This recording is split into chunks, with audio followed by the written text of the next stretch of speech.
Hello guys, welcome to the Elias. मेरा नाम रोहित है और आज की वीडियो में हम कोशिश करेंगे रिफ्रैक्शन को समझने की। तो पहले तो ये डेफिनेशन पढ़ो, क्या लिखा हुआ है। डेफिनेशन डेफिनेशन ये रही। Change in path of a light ray as it passes from one transparent medium to another transparent medium is called refraction of light. समझ आ गई बात? इजी सी डेफिनेशन है। मतलब जो लाइट रे का जो पाथ होता है, जो भी रास्ते से वो आ रही है, जो भी डायरेक्शन वो ले रही है, वो डायरेक्शन अगर एक ट्रांसपेरेंट मीडियम से दूसरे ट्रांसपेरेंट मीडियम में वो जा रही है और उसका पाथ जो है वो चेंज हो जाए, तो उसको बोलते हैं हम रिफ्रैक्शन हो गई। जैसे फॉर एग्जांपल अब ये जो मीडियम है, पहले इस वर्ड को समझो। मीडियम है ना, दो टाइप के मीडियम होते हैं। एक होगा रेयर मीडियम, एक होगा डेंसर मीडियम। मीडियम है ये, मतलब कि भाई कहाँ से लाइट गुजर रही है, किस मीडियम से गुजर रही है, उसको बोलते हैं ये। जैसे मतलब एयर से गुजर रही है, वैक्यूम से गुजर रही है, ग्लास से गुजर रही है, वाटर से गुजर रही है, भाई कहाँ से गुजर रही है, सब मीडियम्स है ना। तो इनमें कुछ मीडियम किसी से रेयर होंगे, कुछ डेंस होंगे, ऐसे होता है। तो भाई जैसे मान लो फॉर एग्जांपल ये समझो, ये जो डेफिनेशन है रिफ्रैक्शन की, वो क्या कहना चाह रही है, वो ये कहना चाह रही है, मान लो ऐसे एक दो मीडियम है, ये दो मीडियम, ये ऊपर वाला मीडियम मान लो एयर है फॉर एग्जांपल, ठीक है, और ये नीचे वाला मीडियम मान लो ग्लास है। ये ग्लास है, ऐसे ग्लास ट्रांसपेरेंट है, transparent glass, transparent glass. Attention इधर रखो, मैं समझा दूंगा अभी तुम्हें रिफ्लेक्शन। ट्रांसपेरेंट ग्लास, ठीक है। ये दो दो मीडियम हो गए। मीडियम मतलब रास्ते जहां से लाइट गुजर रही है। तो पहला है एयर, दूसरा है ग्लास। अब लाइट ऐसे आएगी, है ना, ऐसे लाइट आ रही है, लाइट आ रही है, लाइट आ रही है, लाइट आ रही है, लाइट आ रही है। तो और नॉर्मल, जैसे जो नॉर्मल होती है, नॉर्मल समझते हो ना, नॉर्मल लाइन, ये नॉर्मल लाइन है आपकी, है ना, ऐसे डॉटेड से हम दिखा देते हैं नॉर्मल लाइन। परपेंडिकुलर होती है नॉर्मल लाइन, है ना। तो ये लाइट रे ऐसे आई, एयर से आती है, एयर से आ रही है, एयर से आ रही है। तो ये नॉर्मल के साथ कौन सा एंगल बनाएगी? इंसिडेंट एंगल, इंसिडेंट है ना। उसके बाद फिर ये रिफ्रैक्ट हो जाएगी। रिफ्रैक्ट मतलब जैसे जो हमने अभी स्फेरिकल मिरर पढ़ा था, उसमें तो टकरा के वापस चली जाती थी लाइट, है ना, रिफ्लेक्ट हो जाती थी, उसको बोलते थे हम रिफ्लेक्शन। यहाँ पर रिफ्रैक्ट हो रही है, मतलब कि वो पास हो जाएगी, कुछ उसके में से पास थ्रू हो जाएगी, क्योंकि वो क्या है, ट्रांसपेरेंट है। तो अब जैसे ये जा रही है, जा रही है, जा रही है, और जाके ये ऐसे ऐसे मुड़ गई, मान लो, है ना, नहीं समझे, मतलब ऐसे सीधी जा रही है, वैसे ऐसे जानी चाहिए थी ना, ऐसे सीधे सीधे सीधे सीधे ऐसे जानी चाहिए थी, लेकिन ये ऐसे मुड़ गई। जब इसने मीडियम चेंज किया, एयर में थी तो ऐसे जा रही थी, और फिर ये ऐसे हो गई। तो ये वाला कौन सा, ये जो है नॉर्मल के साथ जो एंगल बना है, इसको क्या बोलेंगे? इसको बोलेंगे रिफ्रैक्शन। तो बात ये जो चेंज हो गया ना पाथ में, भाई ऐसे सीधे सीधे सीधे आनी चाहिए थी, तो ऐसे निकल जानी चाहिए थी लाइट को, लेकिन लाइट निकली नहीं, क्योंकि मीडियम चेंज हो गया। पहले एयर में थी, फिर एयर से ग्लास में आ गई। तो जब ग्लास में आ गई, तो पहले ऐसे सीधे जाने के बजाय इसने अपनी डायरेक्शन चेंज कर ली, ऐसे नॉर्मल की तरफ मुड़ गई है। ये नॉर्मल है ना, ब्लू वाली लाइन, ये नॉर्मल लाइन है, नॉर्मल बोलते हैं इसको, नॉर्मल। तो नॉर्मल की तरफ मुड़ गई। तो ये जो चेंज हुआ है ना पाथ में, इसी को बोलते हैं रिफ्रैक्शन ऑफ लाइट। समझ रहे हो? तो यहाँ दो तरह के मीडियम थे, एयर था और एक ग्लास था। ट्रांसपेरेंट थे, तो लाइट सामने से निकल रही थी, तो ऐसे सीधे सीधे सीधे आते हुए, तो ये जो नॉर्मल के साथ इंसिडेंट एंगल बोलते हैं, और सीधे ऐसे सीधे जाने के बजाय ऐसे मुड़ गई, नॉर्मल की तरफ बेंड हो गई है। ये तो करो ना, ऐसे नॉर्मल की तरफ ये बेंड हो गई। तो ये जो पाथ चेंज हो गया इसका, क्योंकि अगर यहाँ पर मीडियम में चेंज नहीं करती अपना, एयर में ही रहती, तो ऐसे सीधे सीधे सीधे चलती रहती। लेकिन जैसे ये अब ग्लास वाले मीडियम में घुसी, तो ऐसे चेंज हो गया इसका पाथ, है ना। तो इसी चेंज ऑफ पाथ को बोलते हैं change of path, when light रे passes from one medium यानी एयर टू अनदर मीडियम यानी कि glass, is called refraction of light. ऐसे डिफरेंट डिफरेंट मीडियम में जब लाइट ट्रेवल करती है, तो उसका पाथ चेंज हो जाता है, तो उसी को बोलते हैं रिफ्रैक्शन ऑफ लाइट। समझा दी मैंने आपको ये बात? चलो ठीक है। अब ये चीज समझो कि जो रिफ्रैक्शन हो रहा है, जो पाथ चेंज हो रहा है, जब एक मीडियम से दूसरे मीडियम में लाइट जाती है, लाइट के लिए जब जा रही है, तो ये पाथ जो चेंज हो रहा है, क्यों हो रहा है, ये भी तो समझे भाई। ये तो समझ आएगा कि हो रहा है, पर क्यों हो रहा है ये भी तो समझो, वो समझते हैं हम। तो भाई अब ये पूछ रहे हैं हम कि रिफ्रैक्शन का कॉज क्या है, हो क्यों रही है। तो इसका सिंपल आंसर ये है कि जो स्पीड होती है ना, जो स्पीड ऑफ लाइट है, वो डिफरेंट डिफरेंट मीडियम में डिफरेंट होती है। जो स्पीड ऑफ लाइट है वो डिफरेंट होती है इन डिफरेंट मीडियम। तो speed of light is different in different medium. तो जो स्पीड होती है ना, जो भी स्पीड की, जो लाइट की जो स्पीड है, वो डिफरेंट डिफरेंट मीडियम में डिफरेंट होती है। जैसे फॉर एग्जांपल अगर कोई रेयर मीडियम है, रेयर मीडियम में जो स्पीड होगी वो ज्यादा होगी, स्पीड होगी वो ज्यादा होगी compare to denser medium, denser medium का। तो स्पीड जो चेंज होती है ना, उसी की वजह से वो पाथ चेंज हो जाता है। समझ आ गई बात? तो अब पता चल गया आपको रिफ्रैक्शन का कॉज क्यों हो रहा है, क्योंकि स्पीड चेंज हो जाती है। जैसे मतलब अभी मैं बताता हूँ, डेंसर मीडियम में स्पीड क्या होती है कंपेयर टू रेयर मीडियम, कम होती है। तो रेयर, ये भी याद रख लो कि रेयर मीडियम में स्पीड ज़्यादा होती है, डेंसर मीडियम में स्पीड कम होती है।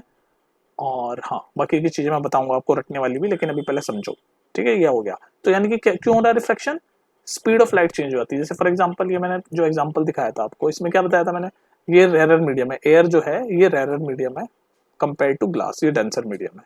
तो रेयर मीडियम में इसकी स्पीड ज़्यादा है, ज़्यादा ऐसे सीधे जा रही, लेकिन जैसे ही ग्लास में घुसी तो इसकी स्पीड कम हुई, और स्पीड कम होने के बजाय ये ऐसे मुड़ गई नॉर्मल की तरफ, है ना, वरना ऐसे सीधे चली जाती है, लेकिन ये मुड़ गई, ये मुड़ गई ना, ये दिख रही है ना ऑरेंज वाली, तो इसलिए इसका पाथ चेंज हो गया। समझ लो, ये है खेल पूरा। तो कॉज ऑफ रिफ्रैक्शन में समझ आ गया। कॉज ऑफ रिफ्रैक्शन यही है कि भाई लाइट की जो स्पीड है वो डिफरेंट डिफरेंट मीडियम में डिफरेंट होती है, इसीलिए जब वो एक मीडियम से दूसरे मीडियम में जाती है तो उसकी स्पीड जो होती है वो चेंज होती है, और उसी स्पीड की चेंज की वजह से उसका पाथ चेंज हो जाता है। अब वो पाथ कैसे चेंज होता है ये आप समझ ही चुके होंगे अब तक। इसको अगर रटना है तो ऐसे रटो कि जब, रटने का तरीका बता रहा हूँ, कि जब रेयर से डेंसर मीडियम में लाइट जाती है तो जो पाथ है वो टुवर्ड नॉर्मल बैंड हो जाता है, टुवर्ड नॉर्मल। नॉर्मल लाइन है ना वो जो ब्लू वाली बनाई थी मैंने प्रीवियस क्वेश्चन में, ये ब्लू वाली लाइन इसकी तरफ बैंड हो गया। देख लो, रेयर से डेंसर में जा रही थी लाइट, रेयर मीडियम से डेंसर मीडियम में, तो नॉर्मल की तरफ बैंड हो गई लाइट। तो वही रखने का तरीका मैं बता रहा हूँ कि जब रेयर, पहला पॉइंट कि जब रेयर से डेंसर में जाती है तो पाथ जो है वो बैंड हो जाता है, बैंड टुवर्ड्स नॉर्मल। तो इसका उल्टा क्या होगा, अगर डेंसर से रेयर मीडियम में जा रही होगी तो it goes away from normal. ये याद कर लो आप, आसानी होगी आपको क्वेश्चंस वगैरह सॉल्व करने में, ठीक है। क्या था, कहाँ गया पेन, समझ गए। तो ये था खेल। अब और क्या बताऊँ मैं आपको रिफ्रैक्शन में। हाँ, रिफ्रैक्शन आप समझ गए ना, दोबारा लिख देता हूँ कि जब रेयर से डेंसर में जाएगी तो लाइट बैंड होती है टुवर्ड नॉर्मल, नॉर्मल लाइन की तरफ बैंड हो जाती है टुवर्ड नॉर्मल, और जब डेंसर से रेयर की तरफ ट्रैवल कर रही होगी तो अवे चल जाएगी, अवे फ्रॉम नॉर्मल। ये याद कर लो, हमेशा ही कंफ्यूजन रहती है बच्चों को इसमें ना, वरना कॉन्सेप्ट समझ भी लो आप।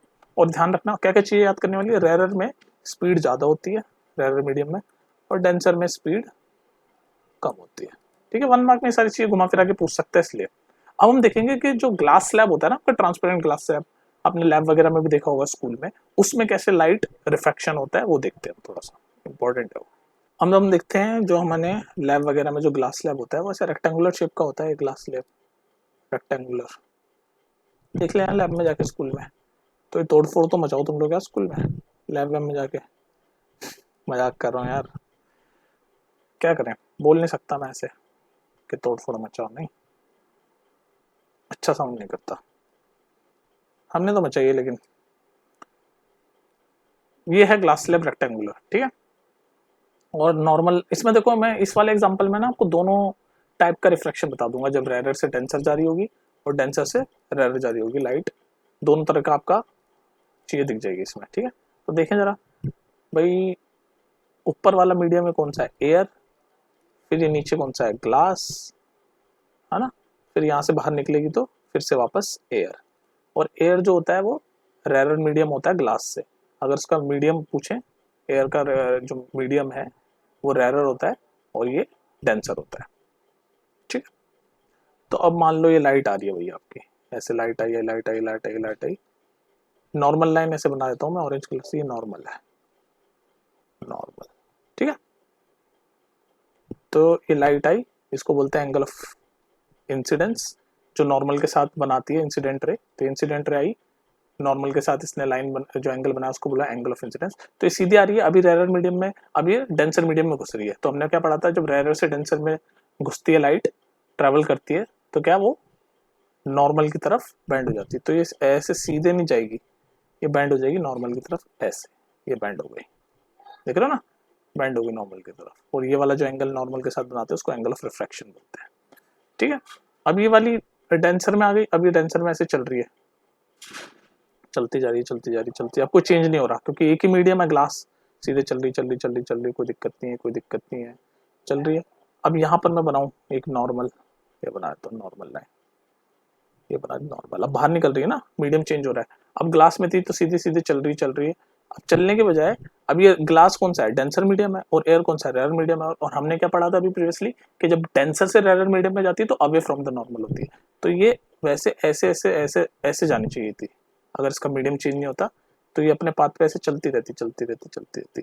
लेकिन अब ये ग्लास से एयर में जा रही है तो ये अपना पाथ ऐसे चेंज कर लेगी, कर लिया चेंज, देख रहे हो, चेंज कर लिया path, away from the normal हो गई। और यहाँ पर ये देख लो, ये है एंगल ऑफ, कौन सा ये, इसको क्या बोलोगे, एंगल ऑफ रिफ्रैक्शन, क्योंकि ये रिफ्रैक्टेड रही है ना, ये अंदर जो घुस गई, और ये जो बाहर निकली है ना, इसको बोलेंगे angle of emergent, angle of emergent, emerge होगी ना, बाहर निकल गई है, इमर्जेंट। तो देख लो यहाँ पर एयर यानी कि रेयर मीडियम से डेंसर में गई तो नॉर्मल की तरफ मुड़ गई, और यहाँ पर डेंसर यानी कि ग्लास मीडियम से एयर यानी कि रेयर मीडियम में गई, यानी डेंसर टू रेयर गई तो क्या हो गई, अवे फ्रॉम द नॉर्मल चली गई, नॉर्मल लाइन के दूर चली गई।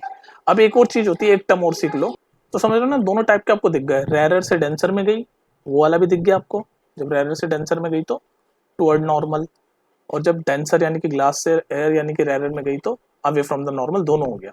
और ये बाहर जब पूरी निकल गई तो वो वाला एंगल जो नॉर्मल के साथ बना, नॉर्मल लाइन के साथ, उसको बोलते हैं एंगल ऑफ इमर्जेंट।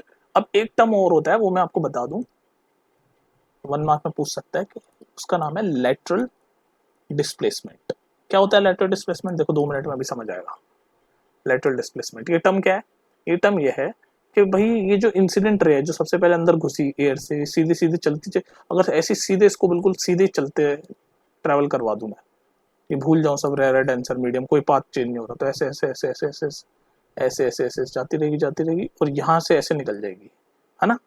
तो अगर इसको हम सीधे ऐसे ले लें परपेंडिकुलर डिस्टेंस, तो मतलब ऐसे सीधे परपेंडिकुलर कह रहा हूँ, सॉरी, ऐसे सीधे आ जाइए, तो आप देख लो ये इमर्जेंट रे, ये वाली इमर्जेंट रे, और ये सीधे अगर आ गई तो इन दोनों के बीच में ये जो परपेंडिकुलर डिस्टेंस है ना, ये जो परपेंडिकुलर डिस्टेंस है इमर्जेंट रे और इंसिडेंट रे के बीच में जो परपेंडिकुलर डिस्टेंस है, उसी को बोलते हैं लेटरल डिस्प्लेसमेंट। नहीं समझे, दोबारा नहीं समझे, दोबारा समझो यार, मेरे को लगता है कंफ्यूज कर दिया मैंने आपको। ये एक टर्म है, ये सबसे तो समझ आ गया ना आपको, भाई ये यहाँ पर लाइट ट्रेवल हुई, दोनों मीडियम रेयर से डेंजर, और फिर बाहर डेंस यानी ग्लास से एयर से बाहर निकल गई, और जब बाहर जो निकलती है उस रे को क्या बोलते हैं हम, इमर्जेंट रे, और ये जो एंगल बनाती है नॉर्मल के साथ, इसको बोलते हैं एंगल ऑफ इमर्जेंट। ठीक है, मैं कह रहा हूँ ये जो इंसिडेंट रे है, ये जो इंसिडेंट रे है, ये अगर ऐसे सीधे सीधे सीधे सीधे सीधे ऐसे ट्रेवल हो गई, तो इंसिडेंट रे और ये जो इमर्जेंट रे जो लास्ट में, इनके बीच में जो परपेंडिकुलर डिस्टेंस है ना, ये डिस्टेंस दिख गया ना, ये इमर्जेंट रे यहाँ गई और इंसिडेंट रे ऐसे सीधे सीधे आती तो यहाँ पर आती, तो इन दोनों के बीच में जो परपेंडिकुलर डिस्टेंस है ना, इसी को बोलते हैं लेटरल डिस्प्लेसमेंट। तो ये 1 मार्क में पूछ सकता है, तो इसको विजुलाइज करो और समझो इसको। ठीक है, अब और क्या समझाना है, अब आपको लॉज ऑफ रिफ्रैक्शन बता देता हूँ, उसके बाद फिर ये वीडियो खत्म करते हैं, और कुछ नहीं है। लॉज ऑफ रिफ्रैक्शन, सिंपल सी बात है, लॉज ऑफ रिफ्रैक्शन क्या है। लॉज ऑफ रिफ्रैक्शन में ज्यादा कुछ है नहीं, नाम ऐसे बड़ा सा दे रखा है लॉज ऑफ रिफ्रैक्शन, बच्चों को डराने के लिए। इसमें बस 2 लॉज हैं, जिसमें पहला लॉ तो ये कहता है, पता क्या कहता है पहला लॉ, देखो मैं लिखता नहीं हूँ, आपको सिर्फ दिखाता हूँ। पहला लॉ ये कह रहा है, कहाँ गई प्रीवियस पेज यार, एक सेकेंड, ये रहा। पहला लॉ ये कह रहा है, क्या कह रहा है पहला लॉ, कि जो इंसिडेंट रे, ये नॉर्मल लाइन है और ये रिफ्लेक्टेड है, ये तीनों एक ही प्लेन में होती है, मतलब एक ही प्लेन होते हैं ना हमारे, तो ये इसी प्लेन में है, एक ही प्लेन में होती है इंसिडेंट रे, नॉर्मल लाइन और रिफ्रैक्टेड है, बस ये कह रहा है लॉ। लॉ ऑफ रिफ्रैक्शन ये कह रहा है कि the incident ray, the refracted रे एंड द नॉर्मल, जो भी मीडियम का जो इंटरफेरेंस होता है, इंटरफेस होता है, उसी के सेम प्लेन में होती है। ठीक है, तो बस इसी को बोल लो आप, ये बोल लो आप कि the incident ray, the incident ray, normal line जो बीच वाली होती है परपेंडिकुलर, और refracted ray, refracted ray, all lie in the same plane. बस इतना ही पहला लॉ। और दूसरा लॉ तो उससे भी इजी है। दूसरा लॉ पता है क्या कह रहा है, दूसरा लॉ ये कह रहा है कि एंगल ऑफ इंसिडेंस, इंसिडेंस और एंगल क्या होता है, जो इंसिडेंट रे नॉर्मल के साथ बनाती है उसको बोलते हैं angle of incidence, upon angle of refraction, जो रिफ्रैक्टेड रे नॉर्मल के साथ बनाती है, उनका साइन, यानी sine of angle of incidence और sine of angle of refraction बराबर होता है एक टर्म कांस्टेंट है जिसका नाम है ये म्यू, और ये होती है वैल्यू रिफ्रैक्टिव इंडेक्स बोलते हैं इसको। तो नेक्स्ट वीडियो में हम रिफ्रैक्टिव इंडेक्स एकदम डिटेल में पढ़ेंगे, लेकिन अभी लॉज ऑफ रिफ्रैक्शन में यही है। तो दूसरा लॉ क्या कहता है, sine of angle of incidence, तो इसको साइन की टर्म में ऐसे लिख लो कि sine of angle of incidence यानी sine i upon sine of angle of refraction यानी कि साइन आर, ये किसके बराबर है, म्यू के। कांस्टेंट होता है ये एक तरीके का, और ये क्या है, रिफ्रैक्टिव इंडेक्स है। और रिफ्रैक्टिव इंडेक्स हम नेक्स्ट वीडियो में डिटेल में पढ़ेंगे। ठीक है, तो इस वीडियो में इतना ही है, देख लेना, रिवाइज कर लेना, काफ़ी इंपॉर्टेंट है। और अगर कुछ चीज़ में कन्फ्यूजन हो रही हो तो मुझसे पूछ लेना, ठीक है। और देखते जाओ लगातार सारी चीज़ें, ताकि आपके डाउट्स क्लियर होते रहें। और कमेंट सेक्शन में अपनी बातें पूछो, अच्छा लगता है मुझे जो डाउट्स पूछते हैं। ठीक है, मिलते हैं फिर नेक्स्ट वीडियो में, बाय।